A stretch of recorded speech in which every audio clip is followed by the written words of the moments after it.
Okay, I'm just setting up the streaming and we can get started.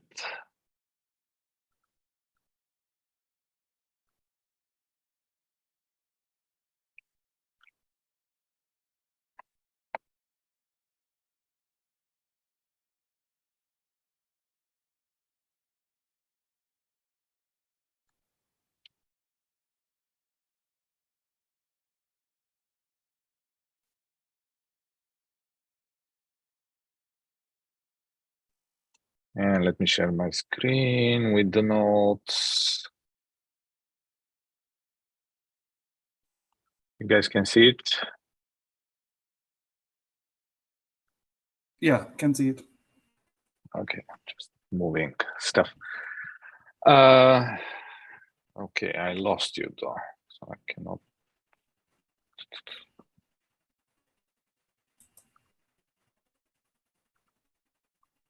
Really don't like Zoom's arranging of the windows.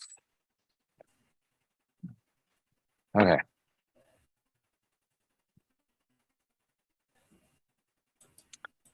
Okay, so we have a couple of agenda items for today. Samir, I know that you're just getting back from vacation and we don't have Pritesh, but maybe we can see what we can do for those items.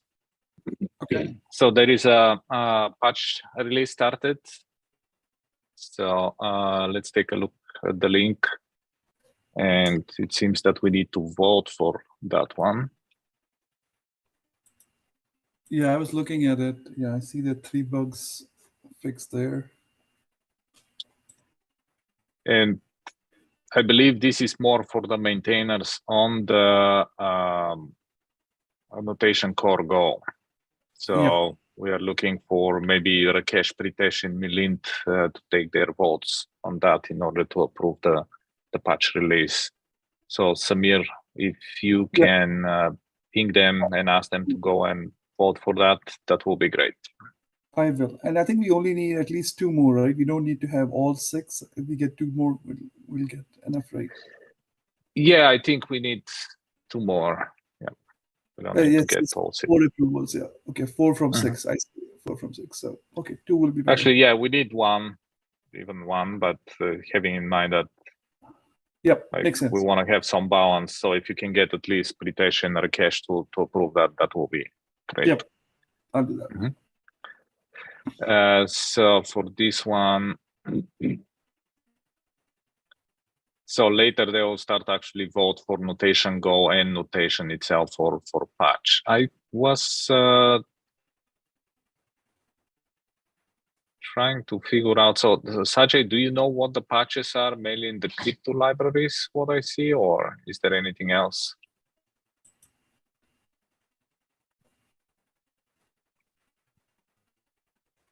Sajay, you there? Yeah, like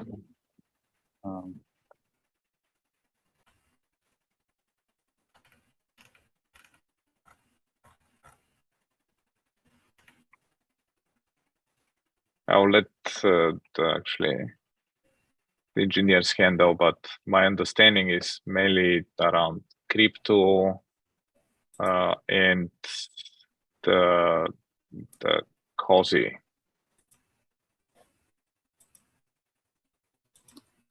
yeah, and go support, right? So it's moving to 1.2. Yep. Okay, so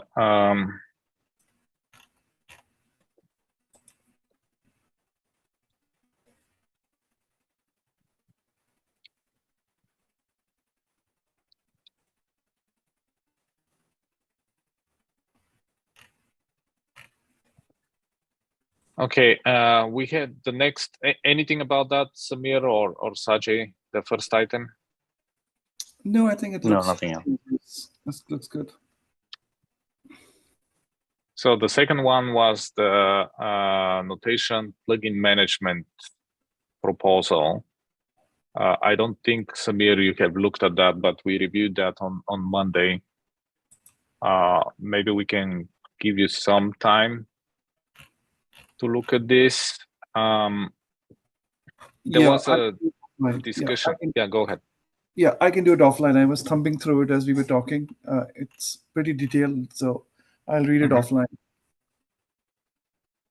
Yeah, just to kind of give you at least my and what the discussion was. So right now, when we actually try to automate the process of installing plugins and also setting up those plugins, it is a little bit convoluted the way that this is done. So simplifying the process of installing and configuring the plugins is kind of the main goal of that. And Feynman went ahead and actually created that spec. So take a look, get any feedback on that. I still think we need a little bit more discussion around this. But most probably we can go and actually do that discussion in the PR that Feynman can submit, Yeah. unless you want to hold on to actually him submitting a PR and still work on the document. Yeah, I think at this point we can have the rest of the discussion in PR. If Pritish attended it last time and he gave his comments, I think we can move to PR and do reviews there. Okay. And I think Sorry, how? Sorry, go ahead. Sorry, go ahead, Samir. Okay, let me finish. I think on number 4, I think that's the one which I was looking scenario number 4, which I see in there, which I found to be a customer friction point. So I like that. I will have to go and read about the other 3 scenarios as well. But number 4 being there is the use case I had in mind for this. Okay. Yeah, add your comments to the document, so at least we have them. I think on a separate note, actually, we need to figure out what to do with these specification documents and whether we keep them in HackMD or we somehow transfer them to GitHub for record management. So, but that's kind of a separate note. I have the feeling that we will be losing some of these documents because they sit in the people's personal accounts. But yeah, take a look at that. Add your comments. Sajay, you had something you wanted to mention? Yeah, I just want to make sure that we have a scenario. So the use plugin in a containerized notation, right?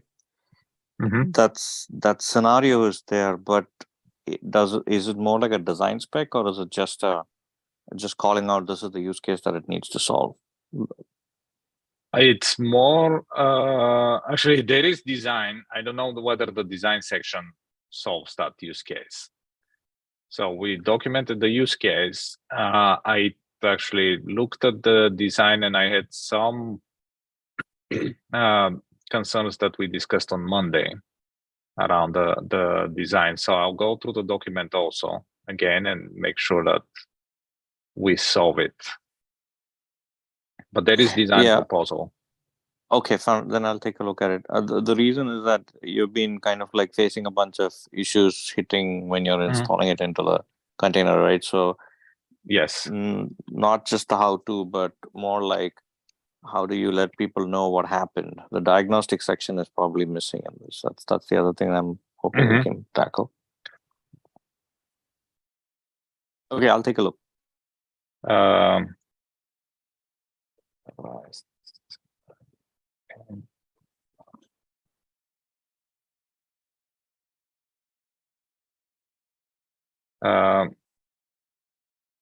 So should we keep the MD for another week before we start the PR, or to have the discussion there? I think we can move it to a PR so that people can comment on the GitHub issue also. Okay. If there's no concern.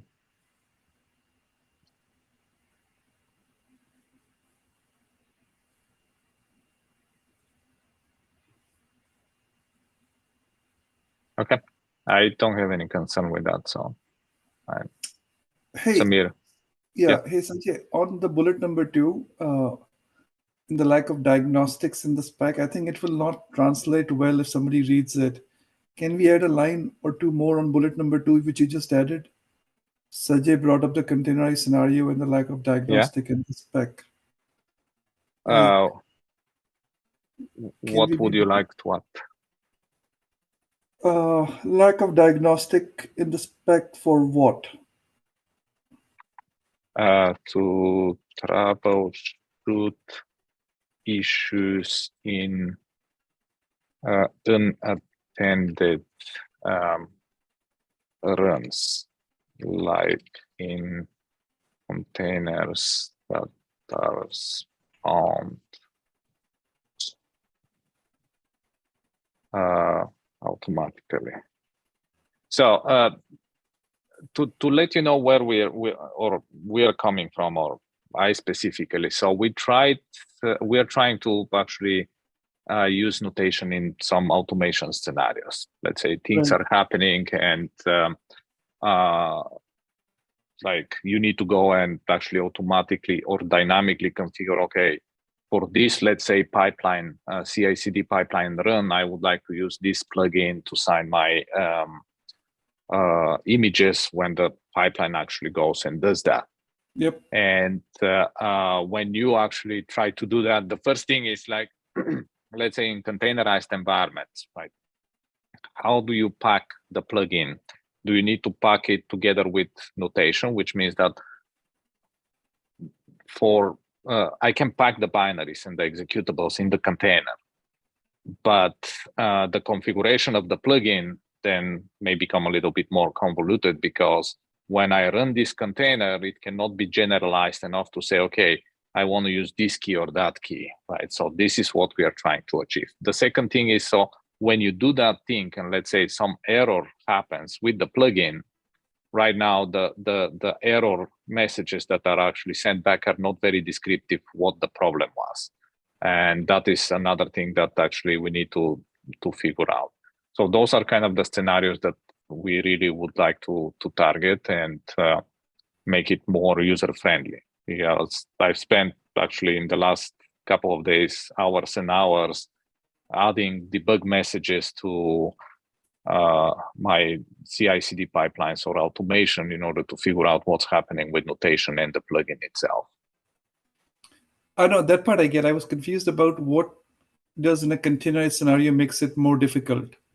I think that's the part I was missing. Yeah, I agree with the diagnostic. It's the file system. So the plugin is installed in some path, right? And the problem is notation looks at a specific location. So when you run a container, you have to make sure you're mounting that specific plugin locations. Otherwise, it's not able to read things like trust policy or the plugin executable itself. And if the plugin executable is a different architecture compared to the actual notation image, that could be, I mean, that's potentially not something that people will hit, but it is a problem as well. So how do you make sure you're installing the correct version of the plugin? Things like that. Okay, I see what you're saying. Mm-hmm. Okay. Anything else on this topic?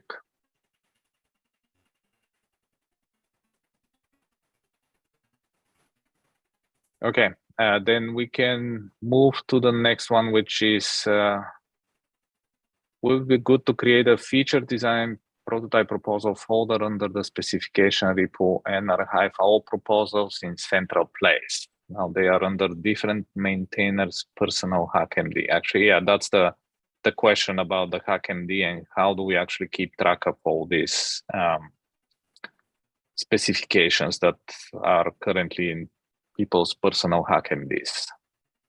I like that was brought to me by Payman. I was talking with him offline. The overall goal is that actually we preserve all these kind of designs and discussions as part of the project and not as part of the personal HackMDs. Previously, we said that we would like to use issues for that and actually use the problem with the issues is that you cannot have this nice actually commenting on lines in the proposal. That can happen only if you submit a PR to specific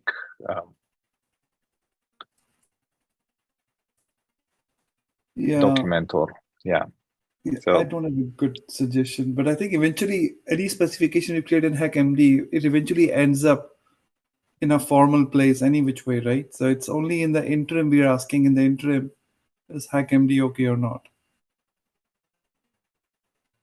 Well, the question is, do they? Because if that goes into the spec, like it is the case with, let's say, a plugin, then maybe yes, they end up in a formal stuff. But I think for some of the CLI commands that we wrote specifications in HackMD, first, I cannot find them anymore. It's like I need to look through emails, notes, and so on to go and figure out where the spec is. The second is if whoever the contributor is goes and actually deletes that, we lose it, right? And I may even, like myself, can go and completely delete my HackMD account because for whatever reason. So you will lose everything that's in my personal HackMD. So we don't preserve all of these specs. Some end up, let's say, if it is the signature spec or the plugin spec, yes, that will end up there. But let's say for things that we do for CLIs, then, and I don't think that this thing will, like the scenarios and the things will end up in the spec for the plugins. So this information will be lost if Feynman decides to either delete this HackMD, close his account, or. Yeah, that makes sense. I see what you're saying. It's the scratch work which will get lost. The scratch work, yeah. Mm-hmm. Yeah. I don't have a good input on that one. Sajay, any ideas?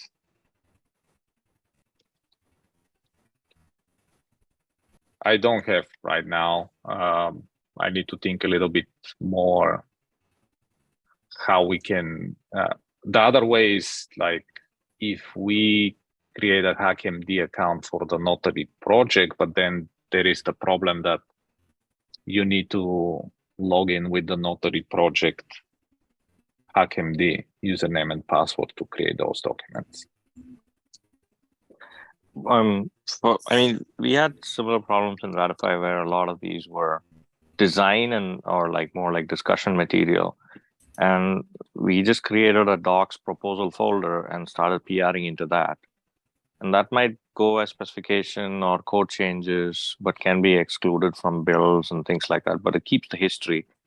And GitHub has full history on PR conversations. So, but yes, HackMD is a nice tool, but it's just really hard to manage this asset separately. And when you say docs proposal folder, is that for each sub-project or? It's so simpler for Ratify because it's one giant project. But for notation, I think if it's notation CLI, maybe in the CLI folder, you can go ahead and create it. And then that way there is history on each of these command discussions if you want to. But it does get stale. That's the other problem. So, but it has history. And so it's probably okay to keep the history around also. Mm-hmm. So I would say maybe have a folder inside notation CLI because that's the externally facing one portion of CLI. Specifications have RFCs in some way, right? So it has to go through a PR in some way, so it's okay. Mm-hmm.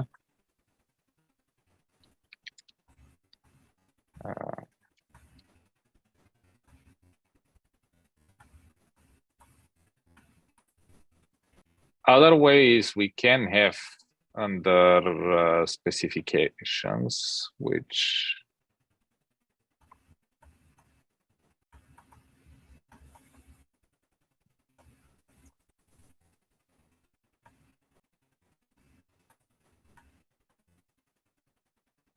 so we can have like folder under specifications, which is separate from the specs where we can.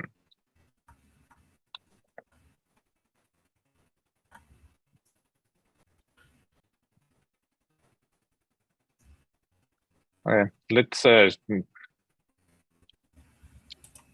an action. I'll take this with Heyman, and we'll come up with proposal.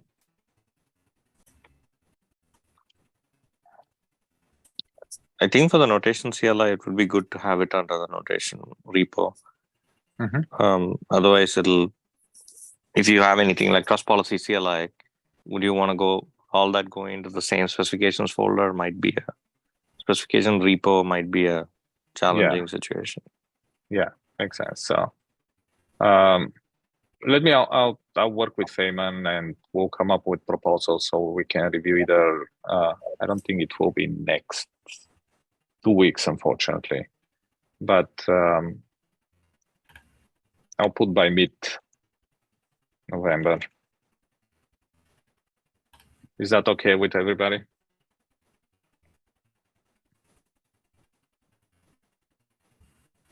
Samir? Yep. Yep. Okay, the last thing we had is actually the annual review. I was looking this morning about some suggestions that came from Emily and Matt Farina. I think this is it is already merged. So we have suggestions that we need to work on. The question will be, what will be the plan to address those suggestions and kind of really grow the project bigger and get kind of more contributions and awareness of the project. So I think those are kind of the main suggestions that they came back with. It's an open question, so I don't think that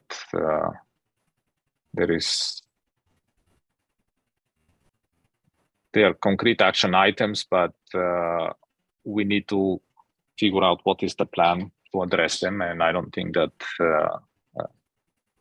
there is any complete plan right now.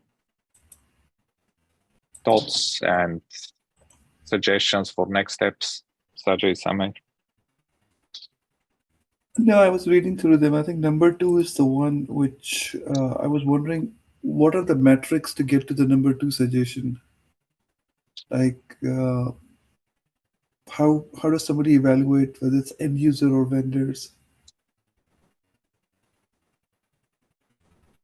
So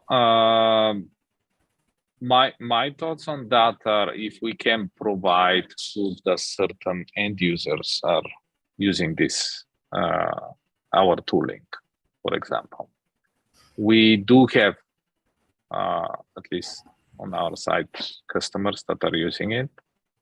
That the problem I see is actually the consent from those customers, and whether we can go and say this and this customer uses Notary project tooling. From other vendors, it will be easier. Like, for example, open source projects, like we can say it's used in, I don't know, Containerd, it's used in Kyverno. Kyverno, yeah. So for those, we have... Those would be easy usage.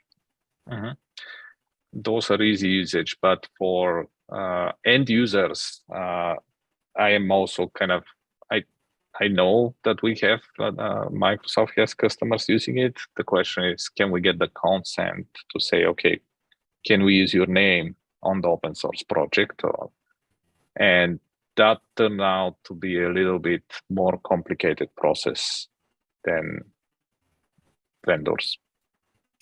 Well, I have a slightly different question, Toddy. What I'm asking is, like, how does the TOC board or whoever reviewed our annual submission comes to the conclusion that whether end users are using it or not? Like, if let's say I find 1,000 end users, what do they have to do to affect a noticeable change in the perception that it is being used? Like, is there the number of forks, number of times somebody has downloaded the project? How does somebody measure that end users are using this project or not, is the question I'm asking. So I think CNCF DevStats has a portal where you can browse organizations, forks, user contributions, diversity from different companies, and things like that. So I think Feynman did that for auras. Maybe we can ask him to kind of pull up the same information for the current state of notation and notary project as well. Yeah, I think that's where I was headed, Sajay. Let's figure out what the metric is, and then we see how the right people can affect the metric. Right now, I don't even know what the metric is to come to that conclusion if enough people are using it. I am not sure, Sajid, that this will give any idea about end users, though, because this is what DevStats gives you for notary project, right? Yeah, it'll only tell you like the usage through GitHub. Most of it. It won't tell you anything about customers who's using it or something like that. I think that what we did already, like have the question of, hey, can we call out as a usage, is something we probably need to proactively do. And the way that we approach it for this review, what Feynman wrote is, this is kind of a self-attested information, right? So as far as I remember, when I reviewed what Feynman submitted was, and actually we can go and look at what is submitted here. I believe, yeah. So this is the information. But this is the project adoption part. And we wrote like Amazon, Containerd, Harbor, Kyverno, Microsoft, Ratify, Venafi, and Zop. Those are kind of the ones. I don't know whether you're sharing. I am not. I see it. I see where you're showing the project adoption. A little bit of delay on my side, sorry. Yeah. So this is what we submitted as part of the review. But this is like more of a adoption as we look at as vendors, not so much as end users are using any of those tools that these vendors actually. We don't have that proof, and I don't think that the DevStats will ever actually get that. So we talk with CNCF whether we can have any telemetry on, but CNCF does not actually, for privacy reasons, they said, no, you cannot actually implement any telemetry to say, okay, who is using it, and which is actually fair suggestion. So we cannot do that one. And the only way to say end users are using it is to self-attest and say, we have this and this and these companies that are using it, and they agree that actually we can cite their names as end users. But so that's my question, Tori. I just want to understand this number two. Maybe this is not the right audience. We'll ask Feynman if he has more experience. Like, where will those other people who are using it have to come and self-attest?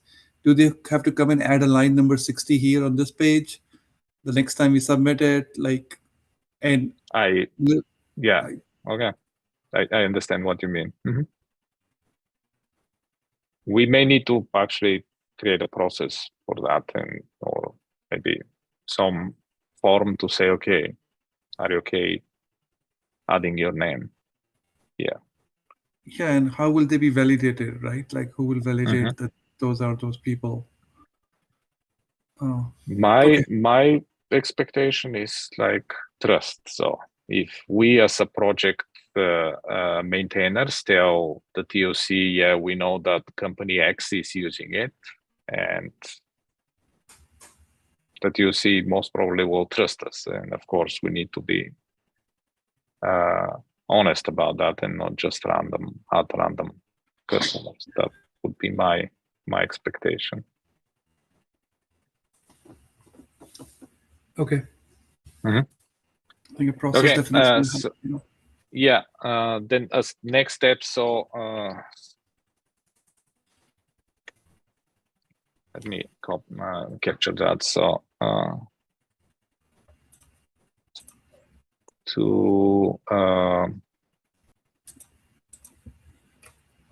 enable end users to test for their usage. How is the end user adoption measured for the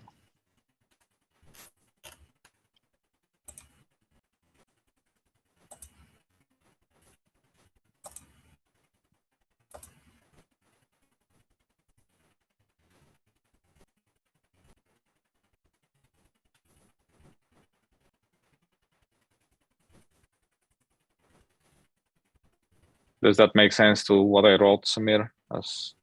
Yep. Okay. Well, I think that's fine. I think maybe we can even take it one level higher, saying, like, how does CNCF evaluate that end users are using it, right? That's the question, right? How does CNCF evaluate the end user participation in the project? That's the broader question.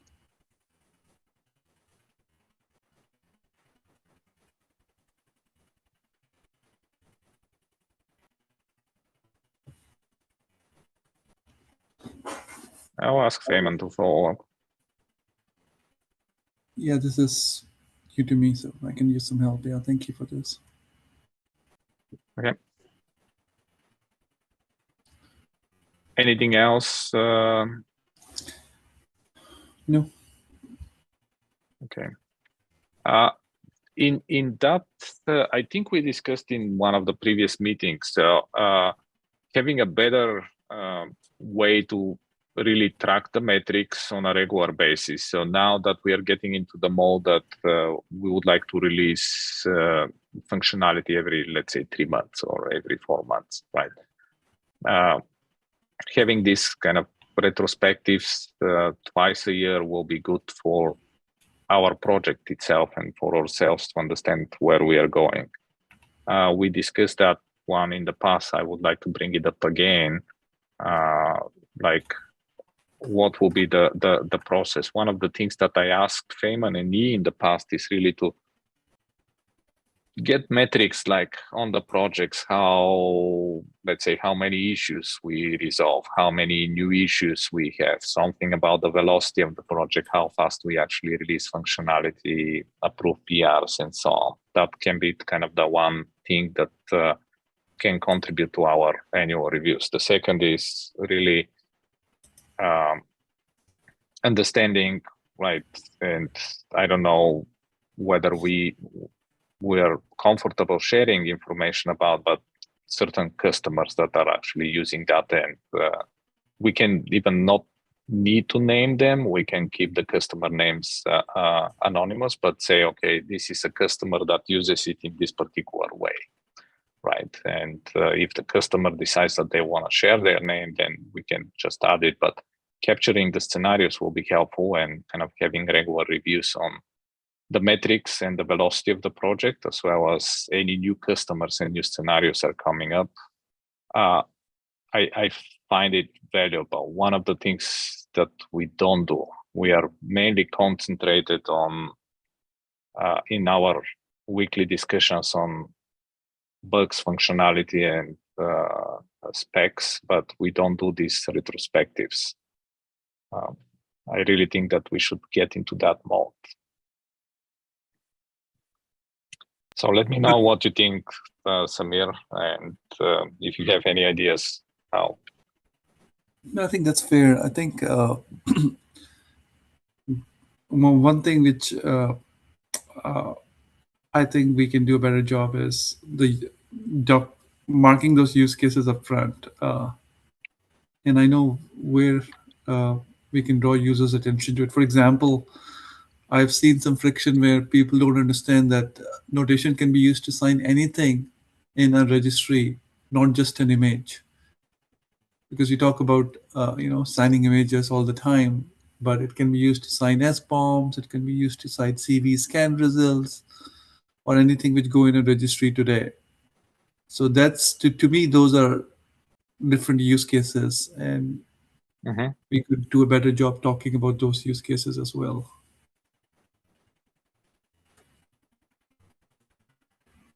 because for a lot of federal government customers, SBOM is important. And then if SBOM is important, then SBOM signing becomes important.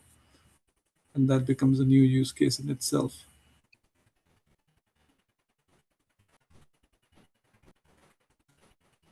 Okay. Any other thoughts, Sajay? No, nothing from my side. Thank you, Tari. I have nothing else. Okay. Okay, folks. I don't have anything else. I will update the notes. Actually, the only thing I have is this. But let's think about these things, and we have few action items specifically of the plugin management proposal that I think it's one big one, and the docs one I will work with Feynman coming up with proposal. Okay, folks. I think that's all. Thanks. for today. Thanks, Amit. Thanks, Tony. Thank you.